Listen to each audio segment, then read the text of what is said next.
A big embarrassment for the US Navy is now out in the open, as reports reveal that over 25 Iranian ships have managed to break through the much-hyped blockade and sail past American forces with ease. Trump openly gloats after hijacking a single Iranian ship and touting it as a major victory, but that lone act is overshadowed as dozens more Iranian vessels slip past and effectively defeat the US Navy's show of strength. It is not Iran but an independent maritime agency that has revealed the scale of this US defeat, exposing how badly the naval operation has faltered despite Washington's triumphant rhetoric. Trump is left red-faced as the end of the fragile truce looms large and Iran flatly rejects the prospect of any further talks, escalating both his political predicament and the risk of renewed conflict.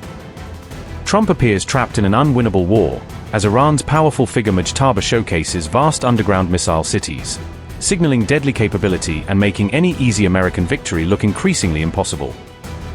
The US military's claim that it would not allow Iranian ships to transit through the Hormuz Strait has been sharply contradicted, as new reports suggest that multiple Iranian-linked vessels have in fact passed through these strategic waters. Maritime intelligence agency Lloyd's list has asserted that dozens of Iranian ships have successfully crossed the Hormuz Strait, undermining Washington's narrative of a tight and impenetrable blockade. Data compiled by Lloyd's list, and reported by the outlet Iran International on April 20 ahead of the truce's expiry, paints a very different picture from US military briefings and official statements. At least 26 ships connected to Iran's so-called Shadow Fleet are reported to have bypassed the US blockade on Tehran's ports, slipping through the cracks of enforcement and continuing their journeys. The report cited vessel tracking data that showed continued tanker movements tied to Iranian trade, indicating that energy shipments and commercial routes have remained active despite public claims of severe restrictions. Several oil and gas tankers carrying Iranian energy exports are said to have departed the Gulf despite the curbs, suggesting that Iran's export lifelines are far from completely severed. Iran's Shadow Fleet is described as a network of aging or lightly regulated ships specifically used to evade international sanctions and keep vital oil and gas revenues flowing. These ships typically operate with obscured ownership structures and masked tracking data to move oil and gas under the radar, making it difficult for authorities to monitor, intercept, or halt their activities. This revelation emerged just a day after the US Navy seized an Iranian cargo ship in the Gulf of Oman, highlighting the stark contrast between headline-grabbing interceptions and the quieter reality of ongoing Iranian maritime trade.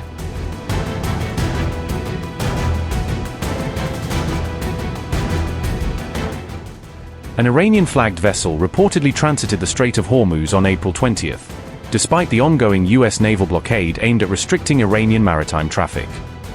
The semi-official Tasnim news agency reported on April 20 that the Iran-flagged cargo ship Seizure 2 was moving through the strait, underscoring continued movement even under tightened restrictions. The cargo vessel is said to have departed from Shahid Raji port, Iran's key commercial hub near Bandar Abbas, which serves as a major outlet for the country's non-oil trade. Ship tracking data from marine traffic also showed the vessel in transit through the strait, as highlighted in an Al Jazeera report mapping recent movements in the waterway. Meanwhile, Tasnim reported a sharp drop in overall traffic through the Strait of Hormuz, indicating that the choke point has effectively slowed to a near standstill. Citing shipping data, Tasnim said that only 3 vessels transited the strait over the last 12 hours, reflecting the impact of both the US blockade and Iranian-imposed controls. Just one tanker, described as Nero and operating under British sanctions, is reported to have exited the Persian Gulf, suggesting very limited commercial passage. At the same time, only 2 other ships were recorded entering the Gulf, illustrating how severely the flow of maritime traffic has been curtailed in the area. At the same time, the US military released new images of an Iranian vessel it had seized on April 19, as part of the enforcement of the blockade regime.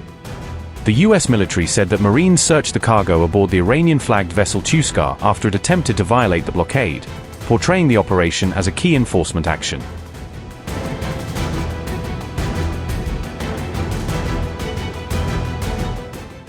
President Donald Trump announced that the US military carried out the seizure of the Iranian vessel on April 19. The US military also released footage showing Navy fire hitting the cargo ship while it was out at sea. According to reports, a US missile destroyer intercepted the ship as it allegedly attempted to head toward Iran. The Iran-flagged vessel was said to be traveling toward Bandar Abbas port when it was stopped, according to the US military. US officials say the ship ignored communications for more than 6 hours, which led forces to take action. The destroyer then reportedly ordered the crew to evacuate the engine room before opening fire to disable the vessel. Several shells from the warship's 5-inch Mk-45 gun struck the engine area, leaving the ship immobilized in the water. US troops later boarded the Iranian vessel and took control without meeting any further resistance. The ship is now in US custody following the operation, according to US Central Command. US officials say the vessel was taken into custody after it allegedly tried to break a US blockade on Iranian ports. Iran has strongly condemned the operation as armed piracy and theft, and has vowed retaliation over what it calls a violation of the truce.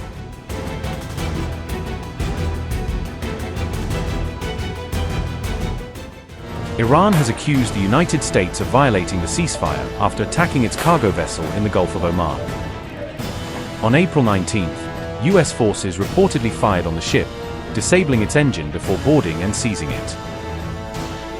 President Donald Trump later confirmed the seizure, saying the vessel was under US sanctions.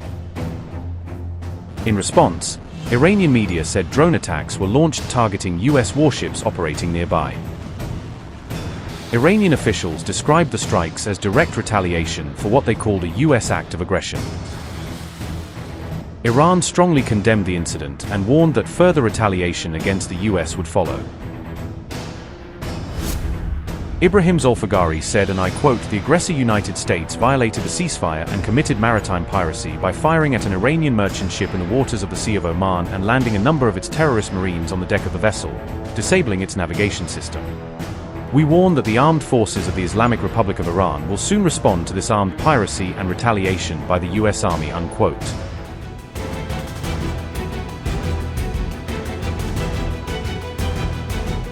Iran released a video on April 19th showing underground missile and drone launchers, signaling that its strategic weapons infrastructure remains active despite weeks of war.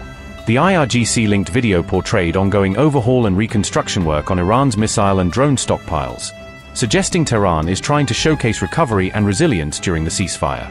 IRGC Aerospace Force Commander Said Majid Mousavi said the replenishment of arms had been accelerated, according to reporting cited by Iranian outlets. Mousavi said the pace of replenishing weapons increased during the ceasefire period, indicating that Iran used the pause to restore parts of its arsenal. His remarks were reported by WANA and Press TV just ahead of the expected expiry of the ceasefire window. Said Majid Mousavi said, and I quote, "Iran's speed in updating and reloading missile and drone launchers have surpassed even its pre-war pace. We are aware that the enemy is incapable of creating such conditions for themselves during the ceasefire.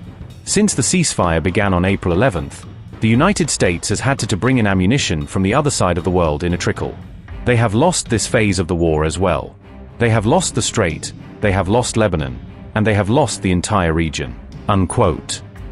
Mousavi's claims came after US media reports argued that Iran still retained the ability to sustain its missile capability despite the conflict. The Wall Street Journal, citing US intelligence assessments, reported that Iran still has thousands of ballistic missiles in reserve. Those missiles could reportedly be pulled out of hiding or retrieved from underground sites, reinforcing concerns that Iran's strike capacity was not eliminated.